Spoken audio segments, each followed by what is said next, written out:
नमस्कार मित्रांनो, तुमचं दिवेश भिंगारकर मिनी ब्लॉगमध्ये स्वागत आहे. सकाळी उठून पाटीलसोबत निघालो पळसपे जायला. पळसपे फाट्यावर पोहोचलो, थोडं गाडीचा चेकअप केला आणि गेलो मग शोरूमला. शोरूमला जाऊन लगे युरियाचा डबा घेतला आणि युरिया लगेच टाकायला केली सुरुवात भाईनी. तिकडनं आलो लगेच फाटकावर, तर फाटक लागला होता आणि ट्रेन चालली होती. बरं थांबा बरं ट्रेन जसं पण आता अर्धा एक तास तरी बरं. घरी आलो, प्रिन्स आणि प्रिशा लागली होती मस्ती करत आणि काय बेडची तर वाट लावतानाच बरं सोप्याची पण लावून घ्या आतावर तुम्ही दोघंजण. तेवढं प्रिन्स उतरला खाली. बसलो मग जेवायला बसलो. मग प्रिशाला पण लगेच जेवायला भरवलं थोडंफार. लागला पावसाने लावली वाट. बरं जा आता बरं कॉलनीत जायचं नाही काय बरं पाऊस लागलाय. थांबलं तर बरं आहे. तेवढ्यात पाऊस थांबला आणि आर्यन पण आला होता. मग आर्यनसोबत मी निघालो कॉलनीत जायला. कॉलनीत गेलो मस्त वातावरणाची मजा घेत घेत घेत घेत गेलो कॉलनीत.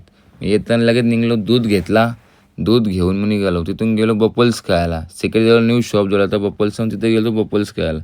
बपल्स घेतला एक ऑर्डर करून घेतला हातात निघालो.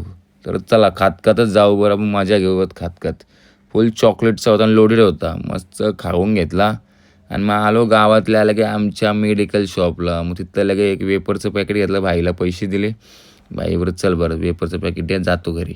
घरी आलो. चला मित्रांनो भेटूया नेक्स्ट ब्लॉगमध्ये.